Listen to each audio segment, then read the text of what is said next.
بسم آب بسم والد بسم منفس قدس هذا أملاك آمين. كما كأنه سدرا بسجابهر سلام لهم سمتلو الزجابهر كاب شاف نشاف كم علم كسام مبرق كاب سامن كساب دو لو من صباح نزل العالم استخبرا تمسكنا نخون ولا تحواتي كما كأنهم لو ما أنت تقرب لكم كا بودا انتاي ملكتاتو انتاي إذا شكرنا كما جرنا نردو أب نفسنا خميس عليه ناي بودا انفس انتاي ملكتات تعلون حساب كنا إذا شكرنا ما قصلتنا يتوعدين زعربنا ما قصلتنا تيو كالايكا نورمال يكون إذا بودا كم نغركم بودا زي بلو سبيل كل سبي زلنا كلنا عندي زلنا جن كما جرنا نلليه ملكتات حجي بزحي جيبوا زي حاجة زي زرعنا وحسبرنا خل بكرب ناس حدني حسبرنا كالي زي دقاقة مش حلو حان سافس لزقات أمتنا بهم اللي كنا هنرد هذا الناس زي دقاقة منهم تلي نفتشوا سبات مهمة يوم كبت إحنا خلوا زرعي ووايزا نبرتك وايزا بركر خطب إذا خمجة خطب إذا برشة خزية خطب قال انتي لمنا مسبارة قات أمنا تخوين عنك فاتة قات أمنا تخوينه كل جزء كسان ور هذا جزء بودا نايمرجع منفسوني نايمرجع منفسي جه على هنا بتعمي تنقل في الله زي حجين دك أنا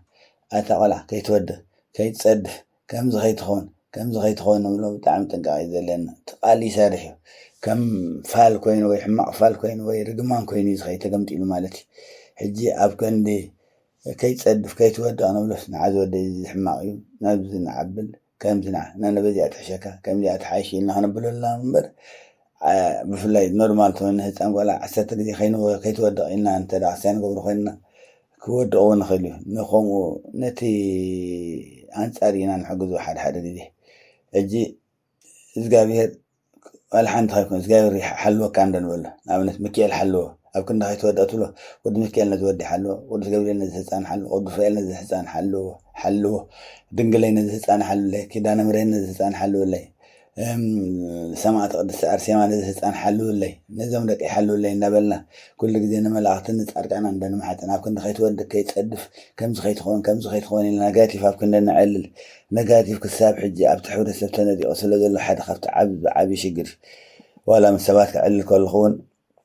حد خبط زي شجرهم كعري وزي كقالوا نازس قرفوا كم سجمع له يلي ممكن ردهم زي كل السعوي حجي ما تخونا أنا ابنة حجي ما زلت ترزات فلطوا يهم تون حجي أنا كاتوليخ فلاسيتها بزح ندخاتها زرد بزح سجاز نبرة بزح هو زنبرة من زنبرة أبزي هو جب عالم أبزي هو بهوت أبزي عالم الله كن نقدم ناتا بتحضر رخبكم انتاي بالنيادو ناتا سبع السلام وسلف قبر خلوسي كتحققون في الاتصال زغنا تبع علم نداويتها نتم زي تفضلت مالتي ما زرت هذا لما عنتي كسال لنا سلام وسلفنا سلف لنا مثلا عنا كتحجز لنا نجو وصعاتنا سلام سلف نقبر قال لي بلوامو هرا انتاي زبل تيماناتكم شرحكم سنتاي زبل قالت ولامه شرحنا دا بس نقبر سلام سلفي بس كينات عندلن إلا أنا هنشرح قال لي يمزوله نو كينات عندلن تقول تهانكم أكيدين يمسهم أي متسيني قالت لهم تهانك عدينا تهانك بلوامه ناكي تهانك بلوامه نو كينات عندلن مالتي كينات عندلن مالتي بقمت عالي ومعناتس إزجابير إندايركت عيدلني إزجابير ترادلي خمو دايركت حتتوه بإندايركت تبان إزجابير عايز زاروت ولا ميرا سلام انتهي راح نقول لنا مسؤول واس سلامنا عند اللي خطوا لكم سلامنا عند السلام اللي لنا لكم سلام سلف قبر خلهم طوعنا انا مسحوكم تقولوا لي رمالتي اذا حجي حدا ابنتي نقبر راسي امونغو ولا ندق انا بتعالى لنا نقبر هيوت كما يرو بودا خما يرو نفسنا سرح ويتن صلا اسنا كما يرو سرح حدا ابنتي زي حدا ابنتي امتلكم برنا بزحات ابوتات ابكو سنكسار ولا قالكم تنفتشوا ما تحفظت نريو ما عليه دي بلو تاريكم كموتات كان راكبون هالينا إذا حجي أبتني على مصحف عملنا غير معارب وما قدم ذنب بكواس لزخنا سلز ذكر كيام تيلكم على تنبر أبتنا هنا له بعبي مالتي حجي بعبي نبت تمتخطوكم كورات حواتي نبت تمتي كأتوكم حجي نسمعيه ሰላም ወጣ ገባ የሚል መንፈስ እንደዚህ ነው ያልኳችሁ። ለዚህ ነው ከባድ ነው። ወጣ ገባ የሚል መንፈስ አይያዝም። ልክ ልትጸልዩ ስትሉ ይወጣል፣ ጸልያችሁ ስትጨርሱ ይገባል። ቤተክርስቲያን ስትሄዱ ሰላማዊ ስሜት ይሰማችኋል፣ ስትወጡ ደግሞ ተሸክማችሁ ትሄዳላችሁ፣ ከበር ላይ ማለት ነው። የሆነ መጽሐፍ ቅዱስ ስታነቡ መንፈሳዊ ቦታ ላይ ስትሆኑ ደስ ይላችኋል። እንደገና ወደ ቤት ስትመጡ ደግሞ እንደገና ያ ነገር ይገባል። ለምን ወጣ ገባ ነው የሚለው። ሕጂ ሓውና እንታይ ዝበሎ መምህር ሓውና እግዚኣብሔር ባርኮ ዕድመን ፀጋን ይሃቦ ዕድሜን ውሕሉ ምስ ደቁ ምስ ስድራ ቤት እግዚኣብሔር ባርኮ ከመስጎን ኣይደልን ሓውና መምህር ተስፋይ በራ ህዝቢ ዘንቅሕ ዘሎ ንስ እዩ ናይ ብሓቂ ሂወቱ ሕሊፉ ዝቃለስ ዘሎ ሂወቱ ነዚ ዓለ ነዚ እግዚኣብሔር ዝወፈየ ነዚ መንፈሳዊ ሂወት ንህዝቢ ንምቕያር ተወፈየ ሰብ እዩ እግዚኣብሔር ባርኮ ሕጂ እንታይ ዘሎ ዝኣቱ ዝወፅእ መንፈስ ሓደገኛ ይብላሎ መንፈስ ከዓ ይኣቱ ይወፅእ ይቕመጥ ጥራሕ ኣይኮነን ሕጂ ክንፅሊ ከለና ሓደሓደ ግዜ መናፍሲ ምውፃእ ምእታው ኢሎም ደ ምእታው ተለሚዶም ከዓ ብጣዕሚ ኣሸጋሪ መንፈስ እዩ ምክንያቱ ክንፅሊ ከለና ይወፅእ ክንኣቱ ምስ ወዳእና ፀሎትና ወይ ምስ ደቀስና ይመፅእ ቤተክርስትያን ከይድ ከለና ይወፅእ ቤተክርስትያን ምስ ከድና ይወፅእ ቅዳሴ ወዲእና ምስ ተመለስና ንገዛና ይምለስ ይመፀና ገለ መፅሓፍ ቅዱስ ከንብብ ከለና ይወፅእ ፀሎት መፅሓፍ ቅዱስ ኣንቢብና ምስ ወዳእና ይመፅእ ሕጂ እዚ ከምዚ ዓይነት መንፈስ ኣሸጋሪ እዚ ውፅእ እቱ ዝብል መንፈስ ብጣዕሚ ኣሸጋሪ እዩ ምክንያቱ ቤተክርስትያን ከይድ ከለና ፅቡቅ እኳ ይስማዕና ስለዝወፅእ ፅቡቅ ይስማዕና ዋይ ፍኺሱ ነይሩ ኩሕ እንታይ ዳ ሕጂ ገለ ንብል ሓደ ዘጋዕና ክንፅሊ ከለና ፍኽሰን ኣነ ክፀሊ ከለኹ ከይፍኽሰኒ ፀሊ ምስ ወዳእኹ ተሓረግ ንከብደኒ እንታይ ከምኡ ዝኸውን ዘለኹ ኢልና ሕቶ ዝመፀና ብዙሓት ኣሕዋት ክንብሉ ኢና ገደኒ ኣብ ቤት ፀሎት ክንኣቱ ከለና ፅቡቅ ስምዐና ካብኡ ውፅእ ምስ በልና ናብ ሂወትና ናብ ማሕበራዊ ሂወትና ናብ ስራሕና ናብ ገላን ከይድ ከለና ሕማቅ ስምዐና ኣነስ ኣብ ስራሕ እኳ እዩ ዝከብደኒ እምበር ኣብ ቤተክርስትያን ክኸይድ ከለኹ ኣብ ፀበል ክኸይድ ከለኹ ኣብ ማጨሎት ክኸይድ ከለኹ እኮ ፍኹስ እዩ ዝብለኒ ኢና ንብል እንደገና ናብ ፀበል ናብ ማጨሎት ክንከይድ ከለና ክቡራት ኣሕዋተይ ውፅእ እቱ ዝብል መንፈስ ከምኡ ተለሚዱ ተኣሰር ኣብ ገዛ ከይተርፍ ኣብ ንብረት ከይተርፍ ብስላሴ ተኣዚዝካ ተኣሲርካ ምሳይና ዓናይ ኣብ ገዛ ምስተርፍ ቅዱስ ሚካኤል ኣሲሩ ሓኒቆ ይምፀኻ ቅዱስ ገብርኤል ሓኒቆ ይምፀኻ እንተዘይልናዮ ኣብ ገዛ ተተሪፍሲ ኣብ ፀበል ምስከና ይፈኽሰና ወፂኢለይ ሓውየኮ ፀበልኩ ሓውየ ንብል ሓደካ ይምለሰና ስለዚ ከምዚ ዝቃለሰና ስለ ዘሎ መንፈስ እቱ ውፅእ ትብል መንፈስ ብስላሴ ስም ተኣሰር ስራሕ ቋርፅ ከይትወፅእ ክንብል ኣለና እቱ ውፅእ ዝለመልካ መንፈስ ብስላሴ ስም ዝዘካሉ ካብዛ ሰዓት እዚኣ ከይትወፅእ ክፅሊ ፀሊ ተቃፀል ክሰግድ ከለካ ኣብ ብርኬት ከንኳ ወደ ስገድ ሰጊደ ምስ ወዳካ ብግንባረይ ተኣሰር ብስላሴ ስም ዝዘካሎ ካባይ ከይትወፅእ ሓንቲ ነገር ፈተና ከይትገብር ከይትወፅእ ብስላሴ ተኣሰር ቅዱስ ሚካኤል እሰርካ ቅዱስ ገብርኤል እሰርካ ኢልና ክንእዝዞ ኣለና እዞም ኣሕዋት ክንጥንቀቕ ኣለና እዚ ከዓ ብጣዕሚ ስለዚህ ሁል ጊዜ ጠዋት ስትጸልዩ ማታ ስትጸልዩ እኔ ውስጥ ያለ ማንኛውም አይነት ርኩስ መንፈስ በስላሴ ስም በኢየሱስ ክርስቶስ ስም በመድኃኔዓለም በአማኑኤል ስም ታሰር። ስልጣን የለህም፣ አቅም የለህም፣ ባለህበት ታሰር። የስሙ ኃይል ይሰርህ ብላችሁ ማሰር አለባችሁ። ስለዚህ እንታይ ዝበሉ ሓውና በመድኃኔዓለም ስም በስላሴ ስም በመድኃኔዓለም ስም በኢየሱስ ክርስቶስ ስልጣን ስም በድንግል ማርያም ስም በኪዳነ ምሕረት ስም በቅዱስ ሚካኤል በቅዱስ ገብርኤል ስም በቅዱስ ሩፋኤል ስም ኣባይ ዘለካ ርኩስ መንፈስ ቦታ ከይትቀይር ከይትወፅእ ኣብ ዘለካ ተኣሰር ግንባር ውፅእ ተኣሰር ወፂኻ ኣብ ዘለካ ተኣሰር ንብሎ ኣብ ደቅና ተኸይዶም ተኣሰር ንብለቡ ወይ ኣባና ምፅኻ ተኣሰር ተኣሰር ስም ናይ እግዚኣብሔር ይእሰርካ ስልጣን ናይ ስላሴ ይእሰርካ ናይ መድኃኔዓለም ስልጣን ይእሰርካ መድኃኔዓለም ይእሰርካ ኣብ ዘለካ ተኣሰር ሓንቲ ዓቕሚ ይብልካን ብስላሴ ስም እዘካ ኣለኹ ተኣሰር ክንብል ኣለና ከምኡ እንተዘይ ኣሲርናዮ እቱ ውፅእ ክብል እዩ ምውፃእ ምእታው ቃልስ ብስላሴ ተኣሰር ከይትወፅእ ክንብል ኣለና ማለት እዩ በጌታዬ በኢየሱስ ክርስቶስ ስም አስሬሃለሁ ብላችሁ ስታስሩት እየወጣ እየገባ አያስቸግርም። በጌታዬም በመድኃኒቴም በኢየሱስ ክርስቶስ ስም እዘካለሁ አሲረካለሁ ይልካን ተዳ አሲርካዮ ተአሰር አዚዘካለሁ ብስላሴ ጋር ሰላም ስም በጌታና በመድኃኒቴም በኢየሱስ ክርስቶስ ስም አሲረካለሁ ተዳ ይልናዮ እንዳወፀ እንዳአቶ አየሸገረና ጸጥ ይዝብል ማለት ወይ እሰር ማለት በኋላ አዛር እዛው ባለበት ነው የሚታሰረው ማለት ነው። አያስቸግርም ብቻ ሳይሆን አይሸውዳችሁም። ኣባብታ ዘሎ ይእሰር ኣየሸግርን ወይ ኣየሽወኩ ማለት ኣየሸግርን ጥራሕ ደይኮነስ ኣየሽወኩን ኣየሽክዕናን ይብል ኣሎ። ስለዚ ክፅሊ ይወፅእ ከምፀልካ እትውፅ እናበላ ኣየሸግረናኒ ማለት እዩ። ሰግዱ የሚያንጠራራችሁ የሚያዛጋችሁ እኮ የታሰረ መንፈስ ነው አይደል እንዴ? መውጣት ስላልቻለ እኮ። ስለዚ ክንፅሊ ከለና ክንሰግድ ከለና ዘንባሃቆና ዘማጣልዐና ወይ ዝምልክተ ዝህበና ዘኩስዐና ገለ ዝገብረና እኮ ሓደ ሓደ ግዜ መንፈስ ክወፅእ ከሎ የጉስዕ እንዲ ብጉሳዕ ይወፅእ ግን ብዓቢኻ ዝተኣስረ መንፈስ ኢኹም ዝገብረና ይብል ኣሎ ዝተኣስረ መንፈስ ከም ገብር ማለት መውፅእ ስለዘይብሉ ይዕለብጥ ይብሉ ኮይኑ ይብሉ እዮም ከማን ቆብ ሓባር ክንሰግድ ከልና ብገለ ኣሕዋትና ከብሉ መንታኻን ካትርብሻልካ የማጣልዕን ወይ የንባቆን ታኻ ተማውዘላ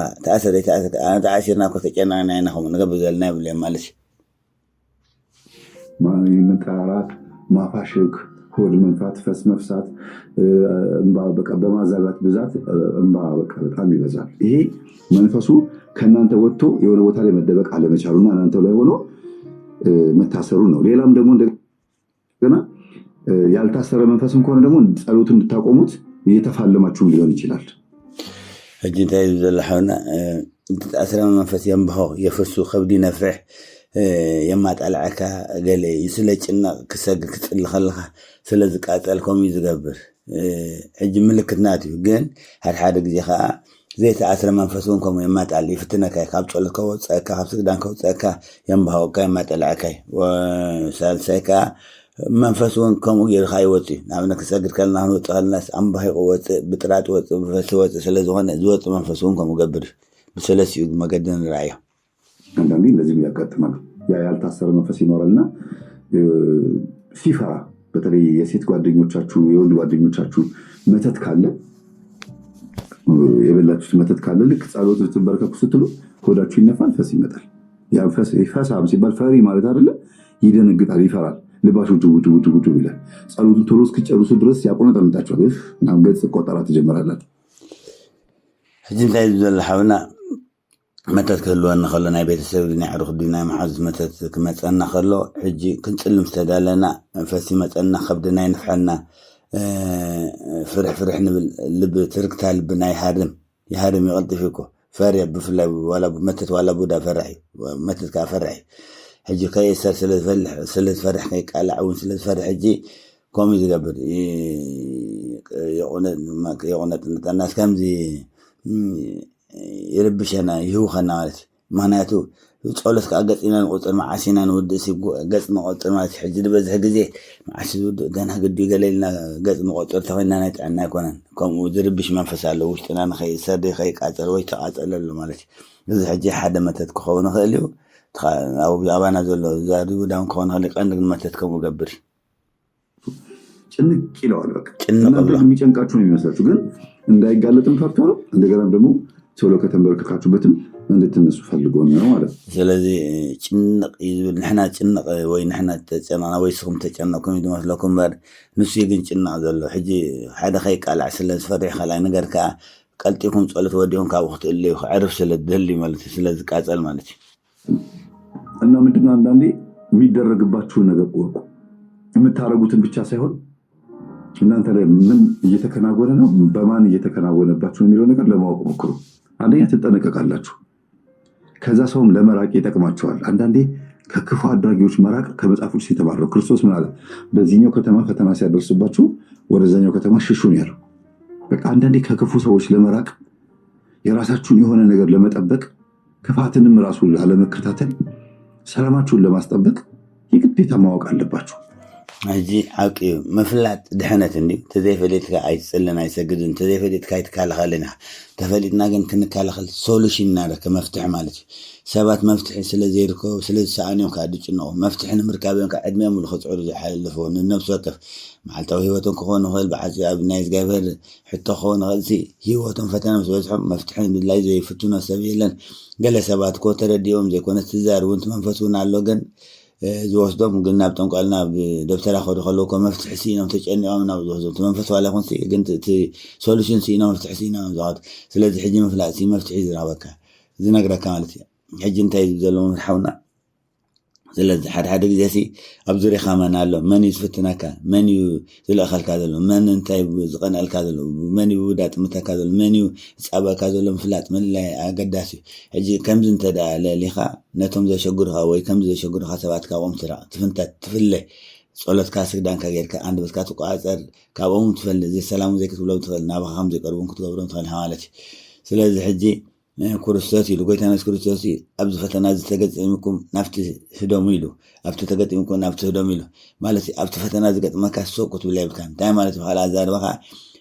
مزه شجرة كسبسي نن أملاك فقر يلو أملاك خمس يلو أملاك فقر يلو نايل ناسي مس متاز قبلنا مزه شجرة الناس قدنا كنا مسوت أو تتابع أنا هنو على حدر ويمسو خنقني بس أجمع له تسب يفتنا نالو نرح يعني أنا أتخيل لما تقولت نعجزه لا تسب يمكن سعورة تدلنا وين تمنفس تسب زلهم سعورة تدلنا سنكر السنودي سمت إحنا بدنا نسقط له نتصلي له إذا برك على البون هبون بلا مالش كابوجن نرح كم تقول أنا سكوت بلا مالش زي أخذ فتنات تقت أنا سكوت بزخت ما جاء نفتح هذا ما أخذ ما هدوميلو أو تقت يمكن كان نفتح هذا هدوميلو مالش أب حدا سكوت فايت ولو الفتنات زلوا سكوت فايت ولا مالش بحجر الفتنات زلوا خفت الكاسي ناس جابر حتى راح تكون الناس حتى بتاون اللي كه ما تقول لك مالش የሚያስጨንቃችሁ ነገር ካለ እወቁት። ያ የሚያስጨንቃችሁ ነገር መፍትሄ ተብሎ ቢታሰበው ከመፍትሄዎች ውስጥ አንዱ ማወቅ ነው። የሚገርማችሁ ማወቅ ራሱ። ስለዚህ ዘጨነቀኩም ነገር ተሊሲ ሕሰቡ እንታይ ዘጨነቀና ዘሎም ሕሳብ የጨነቀካ አንተ ሊኻት መጀመሪያ ንዘጨነቀና ክንርዳእ ክነሰውዕል ኮይና ምፍላጥ ፍልጠት ተሊሲ ድሕሪና ፍልጠት ክንፀድና ፀበል ክንከይድና ማጨረት ክንከይድና ክንሰግድ ዘለና تخنوسنا ويكون قبل زلنا نردات فلتة تلينا حجي إذا زكاي زولة تمرتها أكابوبنا ملاك من كرات من فكر ما جميركا وندم جميركا حونا مستسوي بدان تنقالوتن على بنا عشينك حونا عشينك كلهم مالتيو ولدنا على بيوهان كلهم دهان زم فسوق زفلت زقابلو زفلتون زتم زي فلتون وزي حبريتا سلزبو سلزي فلتة تم زمهدان نزي ناتهم حسب تمرتن ترى سمعنا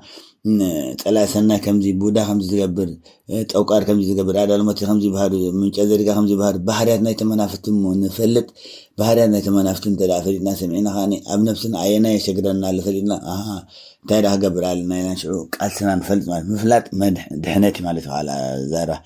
فلتة انت دا عمره تدفين فلتة تزي بلو بزي فلتة حمتي يتقبرها سبات حجي اذن دو سمعت او مكاني وتكايلك لا خمسة سمع عيدلنا عسر تقزي منفس يزبل عسر تقزي خمسي سيطان يزبل كبلونا هو اليوم إذا خي يشودا الناس بز خي نعشو مهنات سبات تتحيزوا مامورهم سلا تتحيزوا ينكم يزبلون بل بتعنا وانا يكون نفتهم أنا أسمع أعتبره أي سمعنا يتولد إنك أميلاتكو سلا على وقعتكو ما نمينو ولا تلالاتكو إنك زبلكم سلذي تفلتو ما ينيخم زقبدا نزلون تاي يخاطر سلا تولي برت مفتح انت رايفكم سي ويتشيقلكم تلا ترديكم كتقالت وطقم يقولكم من بلا الحونا نو شغلو ستاغنيوس እንደ ሶሉሽን ነው የሚቆጠረው ለምን መሸሽ አንድ ሶሉሽን ስለሆነ شغلون تدافرتكم سي مفتوحهم ترى مفتوح مهدام مئلاي مالتي كابتو إذا شجرة كاسة مئلاي كابتو إذا شجرة كاسة مهدام سي مفتوح هذا من بالناس ماله نقول لهم عسر تقدي متى تلاقي كحنت محزاسي مساء ويبودا تبلعك متى تملا راح يكون بودا والمتى سلز هون حجي عسر تقدي بودا تبلعك أشجاري السبت هاي ناسي ولا محازخات هون ولا بيت السبت هون قدي تاخون كام ساعة تلاقي كتقول لك بوحدو نعاخ نقرأ لك أن تطلع ناس قد كاسب تخونة تقاعد ورخت إلا لك تدنجز كلا ويحما تسمعك بس أبطلك ذكر أبسك دان كاسحف كاسك دلا لك أن تمنفسون كتار منطقين كامبر بيت سبين دا ويمحزين دا أدمنا ملوحان ساميرنا كمير هذا العزيز قاوي رايفتون إلا قمارنا نفسنا عين تسعوت شقرنا حنا لنا مالتي إذن مثل نايز قاوي فأرضو لا تعسر يبلو إذن قاوي يبلوكو كابزا شجرة كايت تعالى ديكونسي نخلو بفقر العيط اللي زبحال اللي نفتحهم دي نتسلايهم دي فتويلو نفتحهم تفتحهم وقايب لكم من أنا جن نتسلايهم فتويلو لكم اللهم دي لنا ودحنا يسكرستس حجنا سبت اللي تموتن جم صلاة ذكور تسجد تخالق تقول ذا لكات قبل بتصل خاي تموتن سلا شجرة قديمها 5 وكهابشي أبو زي شجرة خات حق زوا مالك تخالقن بوداز بالعكان هنا عسات زي متى تلا كانت هنا كابو من لاين ترحمنش متى ندال أخون زي شجرناها نزبز حلف انتنا يا تزايد وين أنا أقدم قدنا خدك مالكم حجون مزمور 20 3 مزمور 3 5 مزمور 5 9 داوت مالتيو مزمور داوت 6 9 مزمور داوت 9 1 نزيوم داتلنا مودات عمنا سمات جبه داقبرنا مالها عمنا سمات جينا نبايت الله كابت صلخو صلف سلاسي قاعد سالم سنة تعارضكم تقالتكم نفتوز لأخوكم دبترا دي متات نفتوز نقال أبو خيتكم تعاسروا نبلهم شو عاتك زي خاني ما عاتن تصل الجبنا مالتي كي عرف ناسي شو عاتك زي نداقمو كم جينا انت دراقي ما نتلو خينا تمام فتسات إزبل نابا نزل لك يملش قدني زملس أو خيدو خانو عمل قاصلم ስለዚህ ነቲ ከምዚ መተ እንዳተገብረ ዘሸግረና ነዚ እንዳፀለና ንቃለ ሰው ማለት ምህዳም ጥራሕ አይኮነን ማለት እዩ ተኣሊና ካብቲ ቦታ ወይ ካብ ቶም ሰባት ተኣሊና ግን ከመን እንዳፀለና ንመልሶ ነቲ መንፈስ ነቲ 10 ግዜ ዝላኽ ዘሎ ከይፈትዎ ፀጥ ብል ማለት እዩ መተው መግዳፍ ለዛ ሰው መጸለይ ነቲ ሰብ ምጽላይ ምናልባት ክፉ ነገር ያደረጉባችሁን ሰዎች ክፉ ዝገበሩኩም ሰባት ሰባችሁ ትብሰለሰላላችሁ እንደሐሰብኩም ደም ተሰንትኑ ቢክሴትዩ ተወቃኩ ሰው ፊት አዋረደች ወይም ደግሞ እንደዚህ ሆንኩኝ በሷ ምክንያት ዘሰበይት እዚያ በሰባይ እዚህ ለወድ እዚህ ዘጓዚያ ኣብ ቅድሚ ሰባ ወሪዳ ንብሰንካ እኮ ተዋሪደ ዲኹም ትብሉ ከም እንዳበልኩም ደም ተሰንትኑ ወይስ ትጽልይሎም ተሓስብሎም ብጥዑኒ ኮነ እዚ ናይ ሰይጣን ስራሕ እዩ በነሱ ከም ሰብ ክጎደኒ ኣይምኽኣለን ይርድልና ዲና ንርዶ ከመይ ይርድኢትና ወይ ብጽልይ ዲና ንሪኦም ከመይ ይርድኢትና ማለት ኣዋሪድና ኢልና ዲና ሕና ክንፈድ እንደልዋይ እንታይ ኢና ንሓስብ ሁሌ ያሉት ከንፈር የምትነክሱ ከሆነ የበለጠ በጣም ነው የምትጎዱት ያን ሰው ደግሞ እየጠቀማችሁት ነው ያላችሁት ስለዚህ ኮምኤል ካሰንቲን ከሐሪቅ ማለት ከንፈርካ ትነክስ ስንኻ ትነክስ ኮይንካ ወላ ሓንቲ መፍትሒ ረኸብካን እንታይ ዳ ነሰውን ትጠቕመልካ ነቲ መንፈስ ማለት ነሰ ማለት ነቲ መንፈሲ ትሕግዞ ኢኻ ዘለኻ መሊሶ ብኸመተ ትገብር መሊስን ጻድካ ክኸውን ማለት ሰባሲ ይቕሪ ክንብለሎም ከለና ንዖም ክንፅሊ ከለና ንድሕነቶም ክንፅሊ ከለና እቲ መንፈስ እውን ቃል ዝጋቢርካ ዝረደና ብዓብዩ እቲ ዝብሉካ ንስማዕ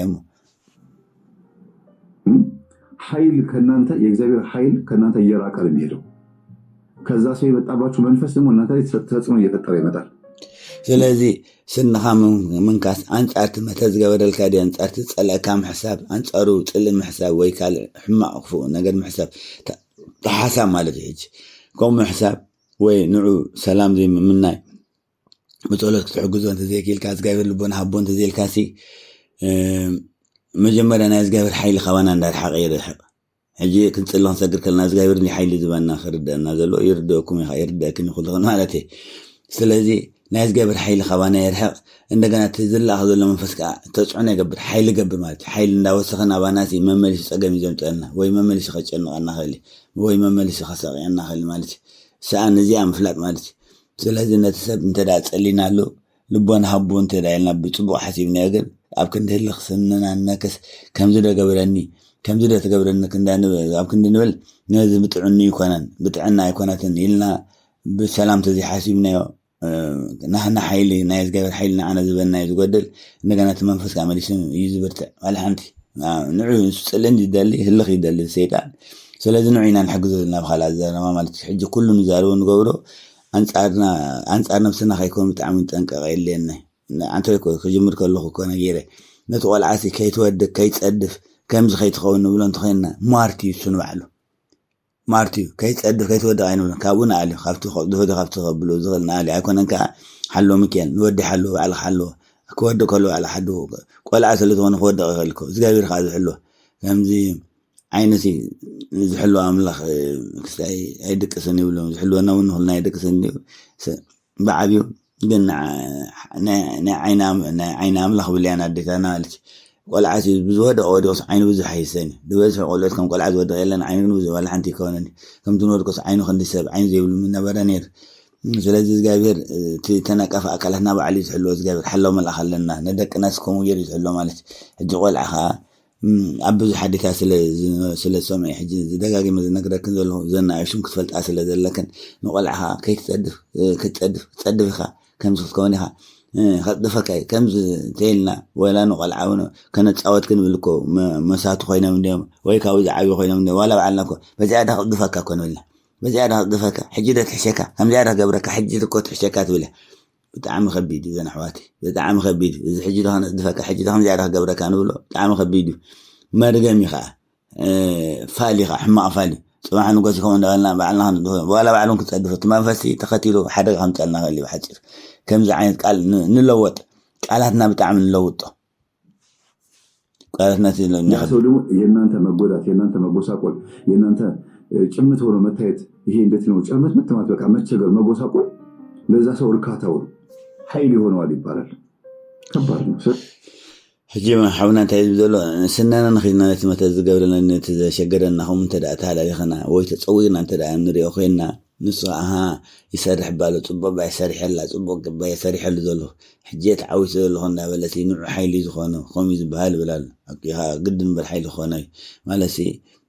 ببزحتهم كتما تزقبرو كوي كاتو اللي حتى ناون كما لخي اذا ده حد اخينك اذا ده خمس خوينك لك عبت ذل اخو مسرت كنتات كيام زراغت انت بالتليفون دويلم تبع كار ريم انت بقالت ذالي ممسي معالته ونت زقبر نجر كاتو لم زي كاتو لهي مثلا نت دبترا وين تنقال تطلع يكون زحته ولا بعلم يحطوا هاي يسرحنا لا اخو مالتي ስለዚህ ንዑ ከይንሕግዝ ብጣዕሚ ወይነቲ መንፈስ ከይንሕግዝ ወይነቲ መተ ዝለኣኸልና ዘሎ ሰብ ከይንሕግዝ ጥንቃቐ ንግበር ንፀልየሉ እንተዘይፀሊናለስ ንዑ ኢና ዕድል ንብሎ ዘለና ማለት እዩ ጭብጥብጥ ኢልና ከዲአና ኣሃ ሕጄ ሰሪሐሉ ይኽብለና ሕጄ ወይ ንብረትና ከዓ ንኸሎ ክርኢ ከሎ ማለት እዩ እዚ ክፉ ሲያስቡበት ማለት ነው እናንተም በዛ አትብሰልሰሉ እግዚአብሔር ልቦና ስጠው በቃ መንፈሱን አይምሮ ሁሉ ነገሩን አስተካክለት ብላችሁ መጸለይ አለባችሁ ስለዚህ ነቶም ክፉ ዝሓስቡ ንምንታይ ክፉ ዝገብሩ ንምንታይ ከም ዝሓስቡ ኣብ ክንዲ ንብል ወዝጋቤ መቲና ኣለዉ በይ ኢየሱስ ክርስቶስ ኣበይ ነዚ ሰብሲ ወይ ነዛ ሰብዚ ኣስኣሙዳ ኣኽፈታ ልቦና ሃቦ ለውጦ በስ ለውጦ ከምዚ ንዓይ ለውጥ ከም ዘለካ ለውጦ ብጥዑኒ ይኮነ ፈት ይኮነ ለውጦ ኢልና ንዝጋቤር ተለሚናሉ ተፀኒናሉ ዝጋቤር መጀመርያ ብዓብዪ ንዓና ሽልማት ይድበና ይባርኸናይ ሓይሊ ኻ ድበና መመልስናይ ንሓይሊ ንረክብ ሓይሊ ኻ ድበና ለዛ ሰው መልካም ነገር በተመኛችሁ ቁጥር ከእናንተ የሚወጣው የእግዚአብሔር ኃይል የመልካምነት ኃይል ይጋራል ያ ሰው ስለዚህ ንሕና ጽቡቕ ብዘውፃናዮ ናይ ጽቡቕ ትምኒት ሓይሊ ናይ እግዚአብሔር ሓይሊ ማለት እዩ ነቲ ፀላኤና ንብሎ ዘለና ወይ ነቲ ዘሸገረና ሰብካ ናትና ሓይሊ ናይ እግዚአብሔር ሓይሊ ናባና ዝመፀ ንዑ ይካፈሎ እሞ ናብኡ ይኸዶ እሞ ንሱ ከዓ ልቦና ይህቦ ሓይሊ ይርድኦ ማለት እዩ ይምለስ ናብ ልቢ ይምለስ እግዚአብሔር ይኮ ድመልሶ በቲ ጸሎት ዝገበርናዮን በቲ ዘመናን ይምለስ ንሱ እውን እግዚአብሔር ክሕንዑኻ ማለት እዩ كم زمرقة مالتك بزح جزء خمان قدم يعلل نيرسي مرقة انتايو سبنا من تاي زمرقة كان مرقة الناس تاين عن ركب على الحد بفلاي نبحك بتقول له زل السب مثل تأثر نزلت لكم زل السب ناس جاي السب زخان انت لا مريقك ولا دخين خليهم زي قد سمريقك حيل ناتيز بكذا له جاي تسجن ذهبون عزقول لي بلون كم مرقة كخلونا حيل يزمع لك أنا حجنا السب كنت اللي اللي خلنا كمزي زغابل لبون هابو خنبل كلناس اتزع ذهبنا زغابل صقاينا نلو خل زلنا ابتي ابو زلا منفس ديو منفسنا تونت عمرو يراجع تي خم يربش زلت منفس ابو زلا يحرم مالتي የመጣባችሁ መንፈስ ካለ ይታሰራል ለዛ ሰው ስትጸልዩለት የእናንተ መልካምነት ደግሞ እዛ ሰው ጋር ሄዶ ምን ይሆናል ይጋባበትና መልካም ማሰብ ይጀምራል ክፉ ጠላት هجي زماصكم كان زخت قبل خلهم بلا لحونا نابخون زماصكم منفس يسر حدا قال اي ነገር ካ ለተሰብ ጥሪክ ተሓስበሉን ክፉ እዝነ ወር ሓሳብ ናትኩም ጽቡቕ ሓሳብ ናዊ ለአሁም ማሽ ገበር ይውሃድሞ ንትخف ሓሳብ ይስዓር አምሮስ ይልወጥ ማለት ሎም ተዘይ ተለውጥ ጽባሕ ልወጥ ጠራዕና እንደግሞ ጊዜውን አይወስድኒ ታቹ ሳይሆን የሚሆነው ግን እኮ እንደዚህ ማድረግ አልነበረብኝም ብሎ የማሰብ ኃይል ይኖረዋል ደግደጉን እንዲያስብ ትረዱታላችሁ ሕጂ ሓሳብ ይዘየት ሰብሲ ናይ ዝገበር መንፈስ ለዝመጽናው በት ንሕና ጸለና ወይ ጽቡቕ ዝተምናሉ ሕጂ ዝተመነናሉ ማለት እዩ ዝገበር ገጽካ ዝተመነናሉ ሕጂ ኣብኡ ናይ ዝገበር መንፈስ ምስ መጽታ ዝገበር ንምታይ ከምኡ ገይረ ንምታይ 10 ግዜ መተትል ኣኻል እንታይ ከገይርኒ ኢሉስ ከም ዝሓስብ ጌጋ ሰሪሖም ዘሎ ይርዶን ክገርፈለንስ ንምታይ ከምኡ ዝገብር ዘሎ ኢሉስ ሕቶ ኾነ ማለት ሕቶኾነ ሰብ ነድሕነ ለና በኋላ ዘርባ ማለት መልካምነት መልሶ ይጋባል ታውቃላችሁ ጽቡቕ ነገርስ መልሲ ዝራብሕ ወይ ዛቱ አካባቢ ላይ ሳቅ የለም ነጭ የለበሱ ደስታ ያለበት ቦታ ላይ ሀዘን የለም ይጋባል ቦታው ላይ አንዳንዴ ኦኬ ሕጂ አብነ ዘምጽ ዘለ ዓምጽ ደስ ይብል ነገር ኣብ ጸሊም ዝኸደኑሲ ወይ ጸሊም ዝለበሰ ሰብ ወይ ኣብ ሓዘንተኛ ሰብሲ ምስ ሕጂ ክንሓዘን ከለና ኢና ጸሊም ዝኸደና ኣሕዋትና ዴታና ስለዚ ኣብ ጸሊም ዝለበሰ ወይ ኣብ ዝሓዘነ ሰብሲ ሰሓቕ የለን ኣብ ጻዕዳ ዝለበሰ ዕምበባ ዝመስል ጻዕዳ ዝለበሰ ከምዚ ቁርባን ቅዱስ ቁርባን ንቆርበሉ ክዳን ጻዕዳ ዝለበሰ ኸኒ ጥልፊ ኹን ዙርያ ኹን ንበሎ ኣብ ጻዕዳ ዝለበሰ ኸ ሓዘን የለን ሓጎስ ጥራይ ፍሽኽታ እዩ ዘሎ ማለት እዩ እስክስታ የማይችሉ ሰዎች ሰርግ ላይ አይታችኋል ይወሰወሳሉ እኮ ክርስቲና ጨፍር ሲባል አህራኒ አሜርና ይቀመጣል ከዛ ሁሉም ሰው ሲጨፍር ተነስቶ ማለት ይጀምራል እስክስታ እና አትሞስፌር ይጋባል ኢንቫይሮንመንቱን በሙሉ የመምሰል እድል ያጋጥመዋል። ስለዚህ መልካም የሆኑ ነገሮችን ከውስጣችሁ ባወጣችሁ ቁጥር ስለ ጠላቶቻችሁ ክፉ ስለሚያስቡባችሁ ሁልጊዜ እግዚአብሔር ሆይ ግለጥለት። ልክ እንደ ነቢዩ ኤልሳ ማለት ነው። ነቢዩ ኤልሳ ጠላቶቹ የሶሪያ ወታደሮች መጥተው ክብብ ሲያደርጓቸው ነቢዩ ማነው ደቀ መዝሙሩ ሰንበት ተማሪው ግያዝ ደግሞ ወየው የእግዚአብሔር ሰው ተከበናል አለ። ግያዝ ያየው በወታደር መከበቡን ነው። ኤልሳ ደግሞ ያየው ምኑን ነው? ከወታደሮቹ ጀርባ ያሉትን የእግዚአብሔር መላእክቶችን ነው። እንታይ ንመምህር ንሓውና ንኣብነት ሰዓስዒት ንኣብነት ኢሉ ማለት ክርዳእና ስለ ዘሎ መደልዎ እኳ ይመስለኒ ግን ማለት ሕጂ ሰዓስዒት ዘይኽእል ሰብሲ ንዓ ሰዓስዒ ኢሎሞ ወይ ኩሉ ክስዕስዑ ምስ ረኣየስ ይቐንዕ እሞ ክስዕስዒ ፍትን ግን ተስዓሰ ኣይክእለኒ እዩ ከምዚ ዕል የብሉ ንብሎ ከምኡ ክኸውን ንኽእል ንበሎ ብዓብዩ ግን ብመፅሓፍ ቅዱስካ እንታይ ኢልዎ ንኣብነት ኣብቲ ኤልሳን ገዛዕን ዝበሎ ጊዛዕ ዝበሎ ጌዛዕ ማለት እዩ ዝበሎ ከዓኒ ኤልሳ ፀላይ ዝነበረ ናይ እግዚኣብሔር ሰብ እዩ። ዓይኒ ስውር ይመስለኒ ከማን ነይሩ ተዘይተጋግየ ነቢ ኤልሳ ማለት እዩ። ሕጂ እቲ ጌዛዕ ናይ እግዚኣብሔር ሰብ ኤልሳ ተኸቢብናብኮ ብሰራዊት ተኸቢብናብኮ ምስ በሎ ንሱ ብሰራዊት ፀላይ ብሰራውያን ሰራዊት ፀላይ ከም ተኸበ ጥራሕ ዝርኦ ዘሎ እምበር ናይ እግዚኣብሔር ሓይሊ ይርአየን። ንኤልሳ ምስ ሓተቶ ግን ኤልሳ ግን በንፃሩ ብድሕሪቶም ሰራዊት ናይ ሶርያ ዘሎ ናይ መላእክቲ ሓይሊ ናይ መላእክቲ ጭፍራ ርኢዎ ማለት ንሓና ጆሃ ፀገም የብሉን እግዚኣብሔር ክረደአና እዩ እዞም ትሪኦም ዘሎ ክቃፀሉ እዮም ክቁተሉ እዮም ኩሎም ገለ ኢልዎ ናይ ባሓቂ መላእክቲ መፅኦም ካደድዮሞም ተቃፂሎም ማለት እዩ። እግዚአብሔር ሆይ ግለጥለት አይኑን ክፈትለት ብሎ ሲጸልይ ግያዝ ማየት ጀመረ። እንዴ አለ ከወታደሮቹ ከጠላት ወታደሮቻቸው ጀርባ ሰይፍ የያዙ የእግዚአብሔር ሰራዊቶች ደግሞ ቆመዋል። ሕጂ እቲ ኤልሳ እንታይ ኢሉ ንጌዛዕሲ እግዚአብሔር ሆይ ዓይኑ ልቦና ክፈተሉ ግለፀሉ ኣይርኦምን ኣሎ ነዞም ሰራዊት ካሰ ኢሉ ምፀልይ ኣለኻ እቲ ጌዛዕ ዝብሎ ዘለኻ ርኢዎ ማለት ድሓረ ርኦምስ ነቶም ብድሕሪ ዘሎ መላእክቲ ሰይፎም ሒዞም ኩናቶም ሒዞም ትረአየ ዝገርም እዩ ገለ ኢሉ ገሪሙ ማለት ተሓጒሱ ደስ ኢልዎ ማለት ርኢዎ እነሱ ጋር ካሉት እኛ ጋር ያሉት ይበልጣሉ። ሕጂ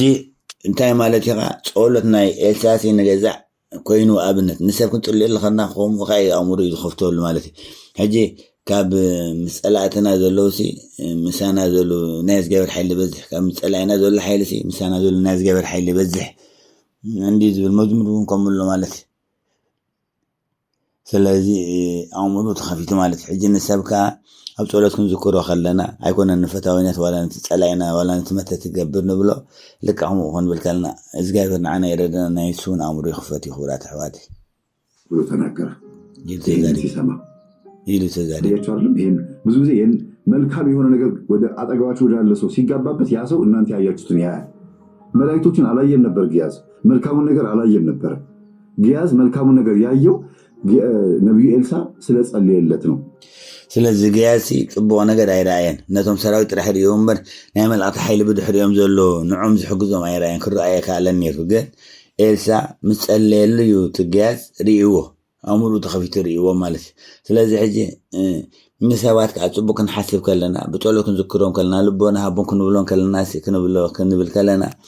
ኣባና ዘሎ ናይ እግዚኣብሔር ሓይሊ ናፍቶም ሰባት ይዝካፈል። ንዓና ኮ ዝጎድለልና የለን ወላ ንሰብ ክንጽልየሉ ከለና ንሰብ ክንምርቕ ከለና ኮ ሓይሊና ንበኩ ብለኩም ኣለዎ። ግን ንዓና ዝጎድለልና የለን ግን ካባና ሓይሊ ተኸፊሉ ንዑ ዝኸዱ ካብቲ ንሕና ንጽልዮ ኸ ንዓና ግን ዝጎድለልና የለን ጥራሕ ሸር ገብር ማለት እዩ። ሸር ከምዚ ትክን ጽልን ንዝኾነ ሰብ ይልክም እዩ ዜናት ዋለድ ኣብ ከባቢ ክሽነ እንተለኻ ትክ ክርክበካ ግድን ዓይንኻ ከምብዓካ ኸሊ ጽል እውን ከምኡ ኣብ ከባቢ ጽል እንተለኻ ጽልኻ ከምኡ ዝላባዕ ማለት ሓጎስን ጨናን ከዓ እዚ ጨና ንብሎ ናርዶስ ዋላ ጨና ከብለኩም ናይ እግዚኣብሔር መንታን ክብለክን ናርዶስ ጨናን ሓጎስን ከዓ ንኹሉ ዝካፈል ከምኡ ሓጎስ ከምኡ ሓደ ሰብ ክሕጎስ ከሎ እንት ዳኣ ተሓጒስካ ክሕጎስ ከሎ ሓጎስ ናቱ ብርሃን ናቱ ናባኻ ዝመፀካ ናርዶስ ጨናኻ ከምኡ ኮይኑ ዋላ ኣብቲ ኣበይ ሓደ ኣብ ጥቓኻ ዘሎ ሰብ ዝገበሮት ናባኻ ይድመፀካ ማለት እዩ። ንዓኻ እውን ደስ ዝብለካ ማለት እግዚኣብሔር ተመስገን ይኹን። ጽልእኻ ከምኡ የርኢ ዘንድደና ማለት እዩ። ጽልን ትክንካ ዓይናን ብዕና ጽልኻ አሁን የሪ ዘንደን በቃ አይኖቹን ክፈት እኔ ያየሁትን እንዲያይ እርዳው ብሎ ነው ያለው። እናንተ ያያችሁትን መልካም ነገር ይዩ ጠላቶቻችሁ። ስለዚህ እንታይ ኢሉቲ ኤልሳ ኣነ ዝረኣኽዎ ይርአ ንገዛዕ ዓይነ ልቦኖ ክፈተሉ ምድያናወይ ዝጋይበራበይ ክፈተሉ ኣነ ዝረኣኽዎ ይርአ ኢሉ ምጸለየሉ ዓይኑ ተኸፊቱ ልቦኑ ርዩ ገሪሞ ማለት ሕጂ እንታይ ዝብ ዘሎ መምህር ንሓውናኻ ነጸላእትኹም ከዓ ወይ ነቶም መተ ዝገብሩ ነዞም ሕማቕ ዝሓስቡ ወይ ዘሸጉርና ሰባቲ ከምኡ ኢልና ንጸልየሎሞ ንሳትኩም ዝረኣይዎ ወይ ንስኹም ዝረኸብኩም ናይ ጸጋ ዝጋይበር መንታን ክረኽቡ ከምኡ ኢልኩም ጸልይሎም ከምኡ ኢልኩም ከዓ ሕሰብሎም ዝጋይበር ክረድኦም ልክዕ ከምቲ ናይ ገዛዕ ልቦኑ ተኸፍተ ክእሶም ከዓ ክልሞ ክኸፈት እዩ ጸገም የብሉን ዝጋይበር ክረድኦኩም ይብል ኣሎ። የሰው ጠላት የላችሁም እርግጠኛ ነኝ። ስለዚህ የላችሁም የሰው ጠላት የላችሁም። ኩልና አርደና ዘሎ ሐቂ ኢኻ መምህር ናይ ሰብ ጠላይ የብልኩም እርግጠኛ ይብላሉ ሐቂ ኢኻ እርግጠኛ እኮ ናይ ሰብ ጠላይ እኮ ይብልና ሰይጣን ጥራሕ ይጠልና ቶም ሰባት ወን ብመገዲ ሰይጣን ተኣዚዞም ወይ ብመገዲ ንሰይጣን ኣምልኾም ወይ ሰይጣን ሰሪርዎም ደንበሎ ሰይጣን ዓሲልዎም ከም ዝገብሩ እምበር ብልቦም ካብቲ ሰይጣን ነፃ ዝኾኑስ ንምንታይ ከምኡ ገይሮም እውን ኣይርድኦም ብኸዮም እውን ኣይክውድእዎን እዮም ነፃ ምስኮ ማለት ዝገብርዎ ሓጢኣት ወይ ዝገብርዎ በደልሲ ተጣዒስካም ዝምለስ ኣይኮነ ማለት እዩ። ጠላቶቻችሁ ዲያብሎስ እና ሰራዊቶቹ ናቸው። ግን እነሱ በሰው ልብ ላይ ያድሩና ጠላቶች አድርገው አብተው ያስቀምጡባቸዋል። ስለዚህ ጠላትኩም ዲያብሎስን ሰራዊትን ነው ምታይዳ እዞም ዲያብሎስን ሰራዊት ኣብ ልብ ሰብ ይሓድርሞ ድሓረ ብሰብ ገይሮም ይጎደና ይጻብኡና። ስለዚህ ብኸም ሰብ ጻብአና ዝጎደና ዝመስለና መዘይሩ ዘይሩ እቶም ሰባት ዲያብሎስ ይኸም ገይሮም ዘሎ ዲያብሎስ ሰሪሮም ወይ ዲያብሎስ ዓሲሎም ካኹም ልቦም مسترري قبلهم مسافرتي عدلون يبلون أوردي لبهم نفسهم حلنا متواجروا أمرهم متواجروا مالتي. بس هو ملكام نقدر تمنيه ملكام النتاج في جابر. نسب تبغى نقدر تمنيه. ينزل سبوت. تبغى نقدر ممناتك. عدلهم كنا أنت. تبغى نقدر ممنايكم كناسكم تبغى ممنايسي نفتهم سب يرابح ويكافر مالتي. هجي إن حماق نجار كابهم ترى حد يكون كافتهم سبات نبعنا كافتهم ثلاثة بسولهم حماق نجار كحماق باري حماق سمعت كهوام يله مناسبتنا إحنا نعوم زردانهم ولما نالهم كهوام كحماق يرد كوف كل يخلي أكلن مالتي زجاجة ردوا مالتي على الزاربة نسوا ميركا أبو من الحق إن أنت قاعد لو سلمي بلد سلام كم مسوهم زول ديابلسي مسحهم زول ناس جايبت أجاس لازم بزح بالعالم. شو هني جايب المنفس اللي هنا. ناس جايبها منفس قدوس لازم هنا سي مسانا زول ترى تسألينا لهم. نسيت أو من مالتهم. أنت ترى تسألينا لهم سي لك هم هو نخابهم كاتحم معنا قرير حق يلا خيفته ومالتي تسأل يقول أنت يقول لهم رحونا بيمان تقامنا مشي بزي يمان تعلم كاس بزي كمان بلو تقام زهرم كاس يمان تقامن بلو مشي بلو كتير ناس كلوس حدا مثل حاجة زهرم كوي حدا معقول تخاذ زهرم كاس حدا معقول تخاون هابون يجول سلادي فتح قبل له مالتي سؤال كات هذا مالته ونديك وأنا كون دخلسي بعد يوسي نزل بدل لك كاس بدل لا يتملس مالت بز سلا زهرم كاس بز حدا كتمل سؤال عيد فتن تادا سؤال كذا حدا ونهابون تادا بصبوا حسيبك بتقول تذكر كتقلص مالتي وخلاص هذا كفو يمياسب الدين كفو ترقبتنا كفو عند مقراف شيء يسلك ولا مقراف تأمر لك كفو جوارك أو كفو حسب كاس كفو عيد حساب كفو عيد كبر حدا معرف مساخي مساين عنا يقول كاس كل تم معرف مسوق سنيو عفانو مسوق خيد ويمسوق فانو يقول إني مسحب كل سكان ولا الحونا جاكيتن سيلة ما قلنا أتفق مستعلون شميزين تأمر لك بلو كرسو جاك كهون يقول كاس وش هذا اللي كم شاديو جولف فيديو وين تلادي هابو كم زبالة كوي تنام الحين يسكر استوت ولا لا ولا لا ملكام النتين بعبزات شو كتر إذا سورة يالو يتنكر حساب من يوني مدام يك أيرا كون ميو كنا أنت بتشلو كسو يوم كنا أنت كاب يرا كريم يدو صبون لحسابنا نخن برت حالنا صبون حساب نخن بتقوله تكن سؤال كاب خوف كاب صبون حساب زي كنا سي لا تسأل خان لا سجد كا سنكرو تنو ليش متحف كان لا سجد كان تسأل خاب بتقوله حساب كان تداخل كاس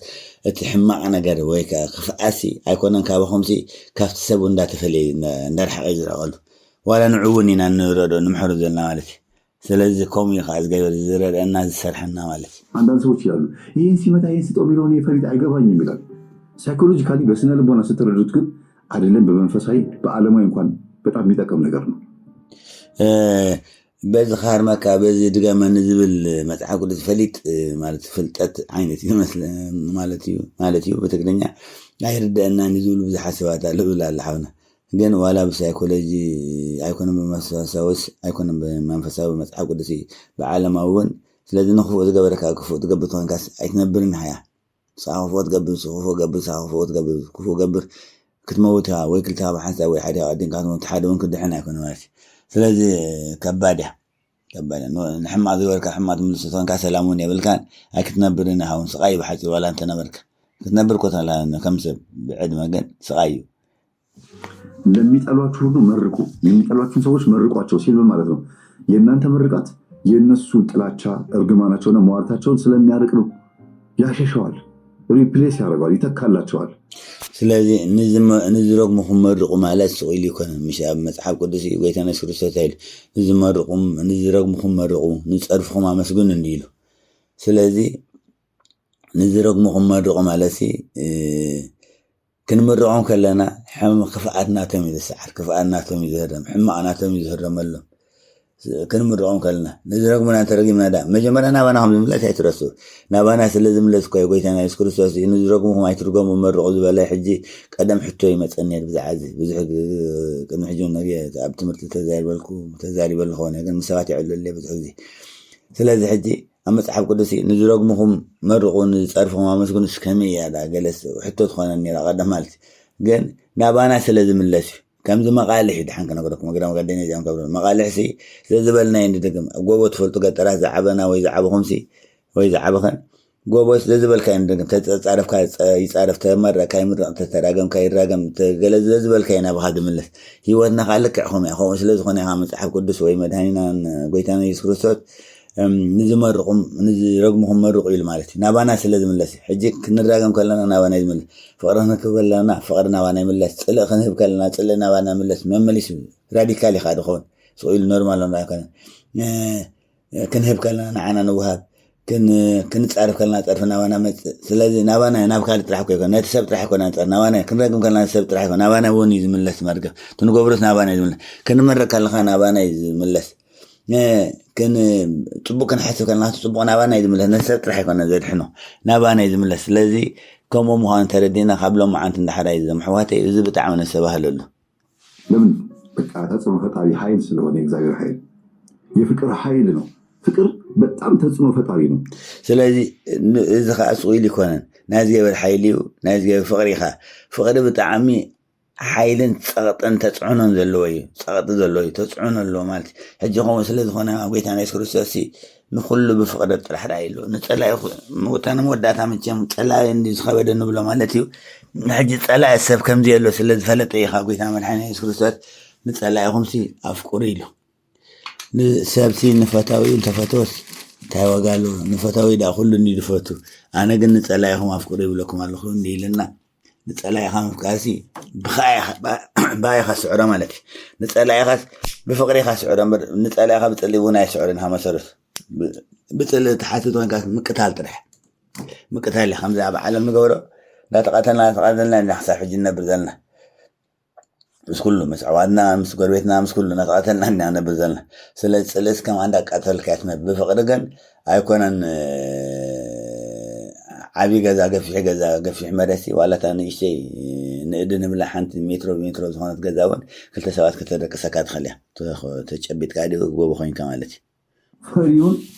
دفاري رجوال بتأم دفاري تبالون دمو فري رجوال من مالتي نو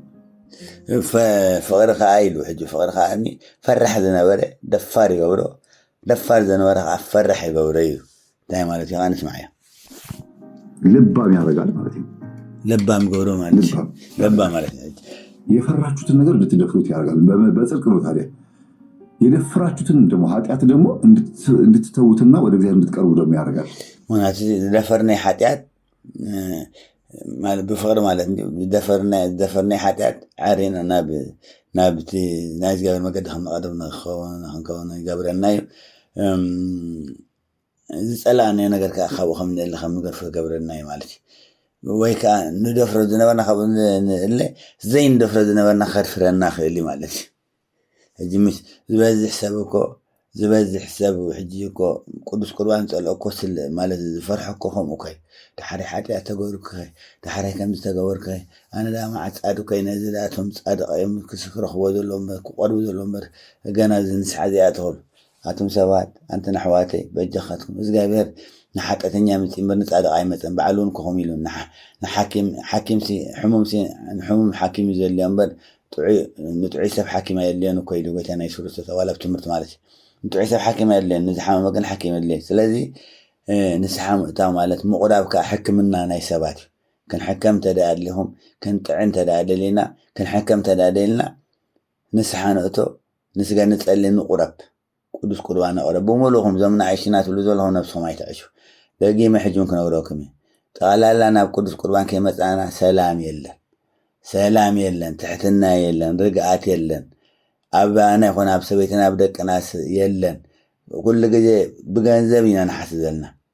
መቸም ገንዘብ ሂወት ከም ዝኾነ ክርድኦኩም ይርድኦኩም ኢኻ ይርድአና ኢኻ ስለዚ ንሕሰብ ንፈትሾ ነብስና እና ሁልጊዜ ፍቅር ማሳየት ሁልጊዜ ለሰዎች ፍቅርን መመገብ ማንንም ጎድቶ አክስሮ አያውቅም። ምናልባት የዋሆችና ደጎች ረጅም ዕድሜ አይኖሩም ይባላል እግዚአብሔር። ስለዚህ ፍቅር ምምጋብ ፍቅር ምሕላይሲ ፍቅር ምግባሲ ዝኾነ ሰብ አይወድን ይጠቅም ተዘኮይንበት ምናልባት ይሉ ሓውና ለውሃትን ደቶም ለጋሳትን ሕያዋትን ሲ ነዊሕ ዕድሜ አይነብሩን ይብል አለስ ክንታይ ብዛዕባ ኻንስ ማዕያ በጊዜ ሊሰበስባቸው ፈልጎ ሊሆን ይችላል ይብል ከመቃብር በላይ ሆኖ ይብል ሞ ማለት ሰባቱን ዝብሎ ማለት እዩ ኣብ ሰባት ዝብሎ እምበርኳ መጽሓፍ ቅዱስ ከም ዝብል አይመስለንን ግን ይብል ሞ ስለዚ ኸ ምናልባት እግዚአብሔር ካብ ሕማቅ ምርኣይ ካብ ክፉእ ምርኣይ ብእዋኑ ሰቡ ክጠርነፍ ዘለ ኸውን ኽእል እግዚአብሔር ብላል ሓውና ብዓብዪ ግን ዋላ ብውኡ ጥራሕ ደይኮነኮ ካብ መዝሙር ዳዊት 91 ጀሚርኩም ኣብ ብዙሕ ኣሎ መዝሙር ዳዊት እውን ኣብ ኩሉ ኣሎ ዋላ ዕድመ ሃበና ኢልካ እግዚአብሔር ከም ዝውስኮ በዓል ነጊርና ኣሎ ኣብ መዝሙር ዳዊት ከምኡሎ ንሙሴ ዕድመ ሓቲት ተወሲኹ ወይ ብዙሓት እኮ ዕድመ ሓቲቶም ተወስኾም ኣሎ ኣብ ስንክሳር እውን ክንሪኦ ንኽእልና መፅሓፍ ቅዱስ እውን ኣሎ ኣብ ኦሪት ማለት እዩ ስለዚ እግዚአብሔር ዕድመ ሃበኒ ኢልካ ዕድመ ይህብ ስለ ዝኾነስ ለዋህ ምዃኑ ወላሓን ፀገም የብሉን ለዋህ ጥራሕ ንኹን ንትሕትና ዝዓበየ ጸሎት እዩ በኋላ እንኳን ኢነርጂያቸው የነሱ ኃይል እንኳን የእግዚአብሔር መንፈስ በጎረቤቶቻቸው ላይ ሆኖ ይጸጸታሉ። እሱ እኮ መልካም ሰው ጥሩ ሰው ነበረ ወይኔ ይቅርታ አድርግልኝ ሳልለው ሞተ ሄደው ንስሐ ሁሉ የሚገቡ ሰዎች አሉ። هو እዚ ሕጂ ዞም ለዋሃት ኣይነብሩን እዮም ገለ ኢሉን ትንክፍ ዘበላሲ ብሓፂኡ ሰብ ተመይቱሲ እንተ ደኣ ለዋህ ጥዑይ ባህሪ ነይርዎስ ወእቲ ድሕሪ ተረፈሰብ ኣታ ከም ክሰኮ ዝብሉ ኣይነበረን ሓንቲ መዓልቲ ኣቐይመዮ ኮይ ኣነ ኮይ ክንዲ ግዜ ኮይ ሓሪቀ ክንዲ ግዜ ኮይ በድሊ የቕረኸ የበልክዎ መይቱ ኢሎምሲ ከይዶም ዋላ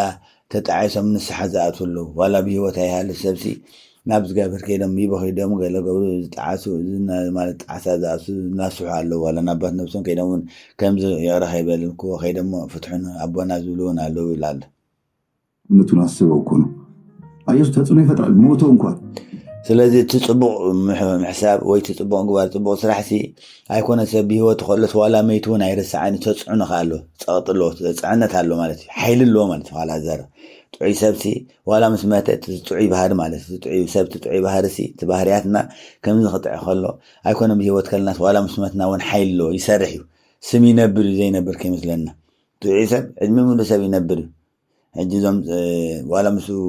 ብፍሉይ ምዚ ዓይነት ተኣስሮ ዞም ፃድቃናት ሰማዕታ ንብሎ ኮ ጥዑያ ስለ ዝኾነ ክሳብ ሕጂ እግዚኣብሔር ኣኽቢሮም ሲ ንሕና እውን ንዝክሮም ነኽብሮም ኣለና ረድኤቶም ከዓ ንረክብ ኣለና ማለት እዩ ዋላ ምስ ወይነ ተኣስሮ ነብስና ግን ዘይሩ ዘይሩስ መገዲ ፅድቂ ምድላይስኮም እዩ ዝወስደካ ማለት እዩ ሓፂኡ ፅቡቕ ምሕሳብሲ ዋላ ሓንቲ ዋላ ከምኦም ኣይትመንን ዋላ ከምኡ ኣይትኾን ከምኦም ብፁዕ ኣይትኾንሲ ኣብዚ ዓለም ንእግዚኣብሔር እናመስገንካ ጥዑይ ሓሲብካ ጥዑይ ነፂኻ እንተኸድካ እውንሲ እግዚኣብሔር ብዙሕ ነገር ክልውጠካ ይኽእል ብዙሕ ነገር ክሰርሐካ ይኽእል በሰፈር ርቆ እንኳን ወይም ርቃ እንኳን የነዛ ሰው መልካምነት ይመጣል ደግ ሰዎች ይባላል ወይም የዋህና ቀን ገራገር ሰዎች ከናንተ አጠገብ ሆነው ሳታቋቸው ግን እየበደላቸው ከነበረ አንደኛ እግዚአብሔር እናንተን ይቀጣል ያጣችኋቸው ቀን ትቀውሳላችሁ ምክንያቱም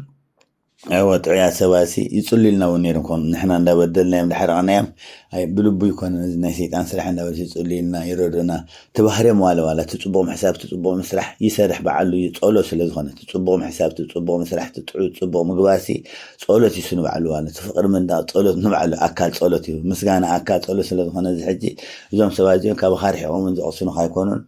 تنافقوا مها عندنا بهو تزيل لهم تتعيش ولا نسي حسبك مالتي تتعيش كخدمة نسي حسبك عندنا يردك يا خمبرك يردك نسم وتزبلوا قالتك وتزبلوا وسي كل قد يوم سموت تتعيش كايت مالتنا تدا كيم مسكين كيم أبيوتك قال نجار كيبل كيم وي سلام كيبل كيم دي قريت حياتك كيم تميتهم عد محمد وزي السعي كمالتي قالوا شو الناس ناتشوا እናንተ አመፀኛ ተንኮለኛ ሸረኛ ስትሆኑባቸው ስትልቋቸው ስትልኳቸው ዛም ስትሏቸው እሺ ብለው በቅንነት ታግዘዋችሁ ወይም ደግሞ ሲያገለግሏችሁ ቆይተው በጣም ሲመራቸውና ሲከፋቸው በቃ ብለው ሲሄዱ ቆርጠው ስለሄዱ አይመለሱም ይከፋቸዋል እናንተ ግን ትጎዳላችሁ وزن كم زي معين سباتي يحجزها يتصلي لك كل نجار قبلك ولا عند بدل كم ولا عند حركة يمسي صغير لهم يحجزها يوززها كم زي قبل حرة عبيتك خونه خليهم مسخوني شيء تكون تلاها ولا دونك تكون تلاها بعد ما كم زي قبر كم زي عند بالك أخذ بلون كلها حرة يبلها يوززها موت لا تمس مررم ويكابزن العسكر طريق اللي زجاجر قبل الليل نخل قد فابلهم مسرح والك رامس كانوا شعور تقول ده هاو تعم تتعس كذي ما تسو رخيب كان كسينا مدخلها قدام خدخلوا خمننو ويا عبوتا خدخلوا أب قرب زي ترخبهم دايم زي كتركب طالقن يحسبك يتشنق كيد حريب الحونا سلاموني بالكان مالتي تسوق شيء تعسى كاي مالتي مهناتسي نمتاك خداهم ويريو بفلا أمر خمس خفته مالتي مربط منفس مساعة تأثير كخلاها كاوي كرداك أنا أنت مروباننا النزين قاعدنا يوه ميبالوتن سووش يقودارتو سووش مالتهم عندك أنت تقول بتكذب ميست بالش ስለዚህ ነዞም ገርህ ሰባታት ከም ዝዓይን ባህር ዘሎም ኮይኑ ጎዶም ብጣዕሚ ጥንቃቐ ንግበር ሰበይቲ ንሰብኣይኪ ሰብኣይኪ ለዋህ ገርህ ኮይኑ እንታይ ድኸም ዝስኮ ሓንቲ በጊዕ እኮ ሓንቲ ዓሚ ወላ ሓንቲ ዝፈልጥ የብልን ዓሚ የብልን ኢና ንዕቕ ወይ ነሸገር ፅባሕ ንጎ ዋጋ ክፍለና ከባድ ሰብኣይ ንሰበይትኻ ኣይ ንሳኳት ያለዋ ሃገረሰብ እንድያ መሃይም እንድያ እንታይ ያለዋ ወላ ሓንቲ ኮይ ተማሃሪት ሓንቲ ኮይ ትፈልጥን إلنا ننعقا ويساكو همزيا ويساكو لو هي ولا حد يتبلنا بقيعة سويلا توقتي تخيل قلنا ننعقا طبعا ننعقا نسبيتنا بتعامي في الليام منقو حداد ولا منقو 70 سبيتنا بتعامي تنقا عيد اللي خورات حواتي بتعامي تنقا لو واحد تخينا سبيتنا بتعامي تخانا خينا نحزة لو واحد تخينا بعد بيتنا تخانا خينا نحزة نقولوا تخانا خينا ندير خن حزة زلنا ولا ندخل السبون قن في اللايزونكم زي معين قرتات لو هازخون زي وقادو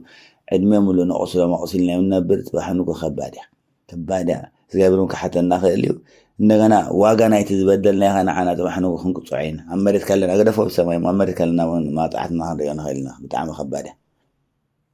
بيستهل بزي لك المستقبل لباتو الناتم دجيشن لجيب الناتهل قربتنا من دزي عدن ودان قال ودها نديو بيوتي قوياتشوت مالتي تشارل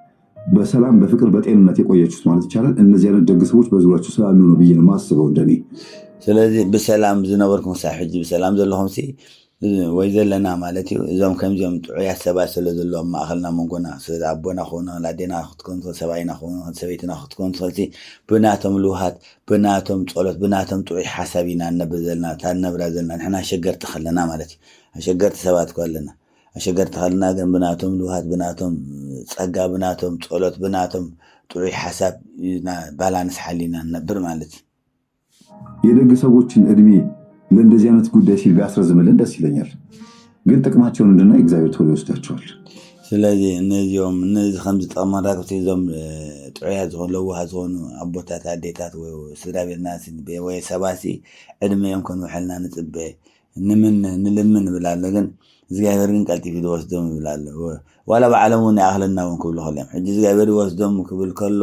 حق እንዲ ግን ዝጋበሩን ዘይኮስዶም ኸለም በዓለም ጭቅጭቅ ስለተፍርሑት ስለተጨነቆም ስለነጨነቆም ወይ ዓለም ዘሎ ህይወት ስለዘጨነቆም ተሓደ ሸግሮም ንሳቶም ለውሃት ናይ ዝጋበር ሰብ ካብ ኾጽ ይደልንዮም ሕጂ እግዚአብሔር ወሰደን ብዋኑ ወሰደን በስ ካብዚ ሕማቅ ሰምዖ ዘሎ ካብዚ ሕማቅ ዝሪኦ ዘሎ ምዕራፍ ሕሸን ናብ ሕቑፋ ምንባር ሕሸን ኢሎም ብዙሓት ይሓቱ ኮን ይሓትዮም ዝርግፀኛ ወላ ኣብዚ ኮመንት ፃሓፍ ኖ ኮመንት ፃሓፈ ኣደይኮ ከምዚ ትብል ነራ ዓባየኮ ከምዚ ትብል ነራ ኣብ ሓጎይኮ ከምዚ ነይሩልክን ከምኡ ትፈልጣ ታሪክ ፃሓፉለይ ኣብ ፃሓፉ ነዚ ምስ ሰማዕኹ ማለት ፃሓፋ እና ክፋት ኪሳራ ነው። ደግነት መቼም ኪሳራ ሆኖ አያውቅም። ያ ሰው ቢሞትም እንኳን ደግነቱ ቢሞት ወይኔ ክፋት ክሳራ እዩ ጽቡቕ ጋር ወይ ለውሃነት ሕያውነት ግን ክፋ ኮይኑ ይፈልጥን እዩ ዋላ መይትውን ክፋ ኮይኑ ይፈልጥን ድሕሪ ተጣዓይስካ ዋይኮን አይትጎዳና ምን አይነት ሰዎች ናቸው እንደዚህ ቢሉት የሞተ ተጎዳ እኛማ ምን ሆንን ይላሉ። በህይወት ዘመኑ ደስተኛ ሳይሆን ተጎድቶ ተገፍቶ የኖረን ሰው ነው እንደዚህ ቢሉት። ወይኔ ሳይበላው ሳይጠጣው ሀብት ንብረቱን ሰብስቦ ምንም ሳይኖርበት ቤቱን ገዝቶ ሳይኖርበት ሞተ ይላሉ። ለምንድነው ለዛ ሰው እንደዚህ ብለው የሚያዝኑት? እንዴት እንደለፋ እንዴት እንደተጋ ስለሚያውቁት ወይም ስለሚያውቋትም እኮ ሓቂ ምሽክል ሳይንበልና ዝኩሉ ሰሪሑ ዝኩሉ ሃብቲ ከይበልዖ ክኸይዱ ከይነበረሉ ክኸይዱ ዝኩሉ ገዛ ሰሪሑ ፓላሶ ሰሪሑ ዝኩሉ ሃብቲ ሚልዮናት ገዲፍዎ ክኸይዱ ዓለም እዚኣ ድያ ነዚኣ ድዩ ዝነብር ዘይሩ ነዚኣ ድዩ ከይዓዳፈ ለይትን ቀትርን ዝጎይ ነይሩ ከምዚኣ ድያ ዓለም ገለ ንብልና። ስለዚ ክቡራት ኣሕዋተይ ኩለና ኣብዚ ሃለና ንሃሉ ሁላይ ኣብዚ ድሓን ስራሕ ዓለም ዘለና ኣብዚ ኤውሮጳ ድያ ኣሜሪካ ካናዳ ኣብዚ ደገ ዘለና ብሓፂሩ ብመጠኑ ንሕና ኣብ ስራሕ ዝሰርሕ ሰብሲ ሰሪሑ መቸም ፀሙ ዝሓድር የለን ፀገም የብልና ዝገበር ተመስገን ይኹን ከነመስገን ኣለና። ንህይወትና ለዊጥናት ንስድራ ቤትና ንሕወትና ብዙሕ ከም ዝለወጥና ሕቶ የድልየኑ ምስክር የድልዮ ነገር ኣይኮነ። ስለዚ ሕጂ እንታይ እዩ ግን ዕድሜኻ ጥራሕ ሙሉእ ክትጎይ ጥራሕ ኣብ ገንዘብ ጥራሕ ምሕሳብ ሕቶ ኣለዎ። ፅባሕ ንጎ መዓልቲ ተኣኺሉ ወይ ዕንቅፋት ተመፅኡ ንስኻ የለኻን እቲ ዝተርፍ ሰብ ግን ከምዚኣ ዲ ዓለም እዩ ዘብል ማለት እዩ። ሕጂ ከምዚኣ ዲና ኮይንና ሰብካ ብዙሕ ግዜ ኮኹም እዩ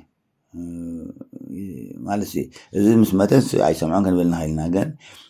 ኣብ ኣሜሪካ መፅናዕቲ ሕክምና ተገብረ ኸማን ሓደ ግዜ ኸማን ወለተ ገብርኤል ጓል ኣቕሪባቶ ነይራ ናብቲ ንእሽተይ ንሳ መደብ ተቕሩ ንእሽተይ ገሊፃ ነይራ ብዛዕባ ግን ሕጂ እዚ እንታይ እዩ ኣብ ኣሜሪካ ተገብረ መፅናዕቲ ናይ ንሞት ዝቐርቡ ዝእለየሉ ሕክምና ኣሎ ማለት እዩ ዝሕገዝሉ። ሕጂ እቶም ኣብኡ ገሊኦም ናብቲ ገሊኦም ዓበይቲ እቶም ኣብኡ ዝቐርቡ እንታይ ኣብ ሂወትኩም ተጣዓሰኩም እንታይ ኣሎ ተባሂሎም ኣማኽርቲ ኣለዎም ሓካይ ማለት እዩ ሳይኮሎጂስት ዝኾኑ ምስ ኣማኽርዎም ኩሎም እንታይ እዮም ዝብሉ እዚ ኩሉ ዝጎይኽዎ ምስ ስድራይ ከይዕለልኩ ምስ ሰበይተይ ከይዕለልኩ ምስ ደቀይ ከይተራኸብኩ ምስ ደቀይ ግዜ ከይሃብኩ ምስ ዕሩኽተይ ከይዕርፍኩ ነዛ ነፍሲ ሓንቲ ትንፋስ ከይዕርፍኩ ብዓብዪ ንእግዚኣብሔር መጉደፉ እግዚኣብሔር ተዝርደምኩም ኣይገብርንም ተዝርደና ማለት እዩ። ነዛ ነፍሰይ ጸሎት ከይሓሰብኩም ነዛ ነፍሰይ ሓንቲ መዓልቲ ከይዕረፍኩዋሲ ዓለም ከምዚኣ ዳ ከምዚ ዝሓምም ከምዚኣ ሞት ትቐድብ ከይመሰለን ሕጂ ዳ ዝኩሉ ሃብቲ ዋላ ንሰብ ተሃብክዎ ንዝኾነ ተለገስክዎ እንታይ ዋጋ ኣለዎ ኢሎም ብጣዕሚ ኣብ ሂወቶም ጣዓሱ ኣብ ሂወቶም ብጣዕሚ ጣዓሱ። ሕጂ ከምዚ ዓይነት ከይንኸውን ንሕሰብ ካብ ብሕጂ ንእግዚኣብሔር ግዜ ንሃብ ነታ ነፍስና ግዜ ንሃብ ንደቅና ንሰበይትና ግዜ ንሃብ ንስድራና ግዜ ንሃብ ንሰብኣይና ግዜ ንሃብ ንኩሉ ግዜ ንሃብ ከም ግዜኡ ንስራሕካ ግዜ ንሃብ ማለት እዩ። ከፋፊልካ እምበር ከም ኣድጊ ጥራሕ ምስራሕ ጥራሕ ዋላ ሓንቲ ዋጋ የብሉን። ኣድጊ ተገዲድ እዩ ሰብ ስለፅዑነ እምበር ኣድጉን ክዕርፍ መደልያ ግን ከምኡን ከውን የብልና ንሕሰበሉ ዞም ኣሕዋተይ ንኩሉ ሓሲብና ንኽእል ንእግዚኣብሔር 10 ተራሂብና ኣሉ ንእግዚኣብሔር 20 ተራሂብና ተንገንዘብ ናይ ንእግዚኣብሔር ተራኺብልና ባዕሉ ከበርክቶ ዋላ 1000 ትኹን 100,000 ክቕይራ ፀገም የብሉን። ናትዩ እቲ ሂወት ናትዩ ስራሕ ናትዩ ገንዘብ ናትዩ እና የእናንተ መልካምነት ሰው ላይ ይጋባ እንጂ ክፋታችሁ ሰው ላይ አይጋባ። ስለዚ እናታትኩም ፅቡቅ ነገር ናብ ሰብ ይመቐል ወይ ይካፈል እምበር ናታትኩም ሕማቅ ነገር ናብ ሰብ ኣይትምቀሉ ኣይትዘዱ ኣይትላኹ ንኽፉእ ብኽፉእ ኣይትመልሱ ንኽፉእ ብኽፉእ ኣይትስርሑ ማለት እዩ። በኋላ የሰዎችም ክፋት ነው እናንተ ላይ እንዳይጋባ እናንተ ሁልጊዜ መልካም ሁኑ። ናይ ሰባት ክፍኣት ወይ ናይ ሰባት ሓደጋ ናይ ሰባት ክፉእ ጠባይ ክፉእ ባህሪ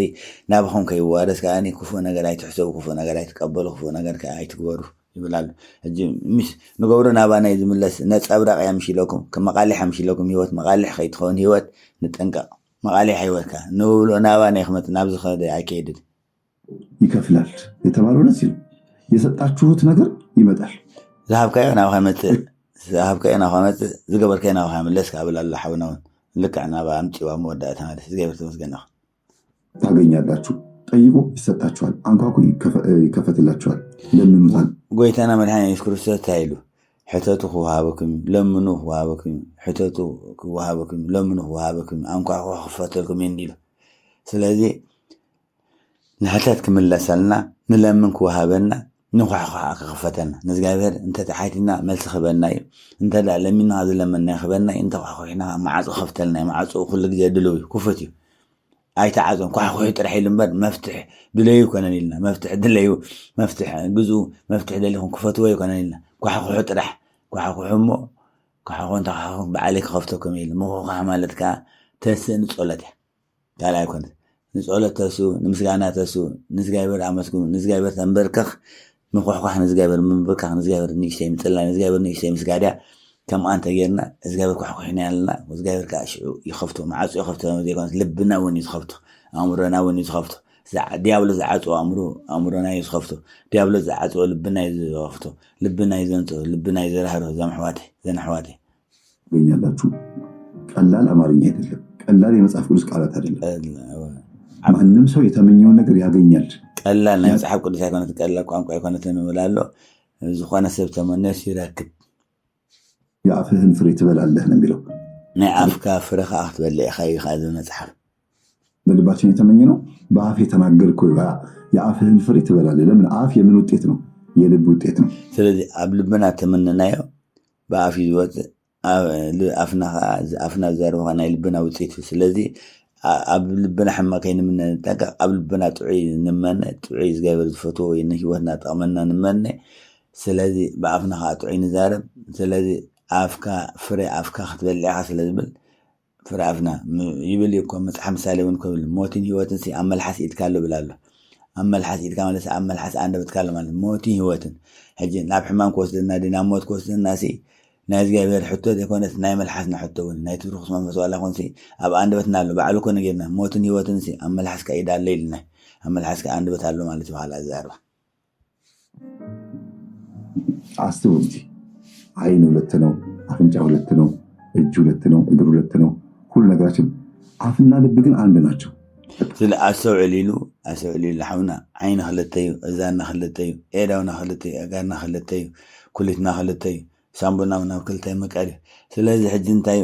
ኣፍን ልብን ግን ሓደ ኢሉ ዓቂኮ ልብና ሓንቲ እያ ኣፍና እውን ሓንቲ እያ ኣፍንጫና እውን ክልተ እዩ ክልተ ቀዳዲ ዘሎ ኣፍና ግን ሓንቲ እያ በዚኣ ንዛረብ በዚኣ ንበልዕ ብኣኻ ነስተንፈስ ምስ ኣፍንጫና ተወሲኻ ማለት እዩ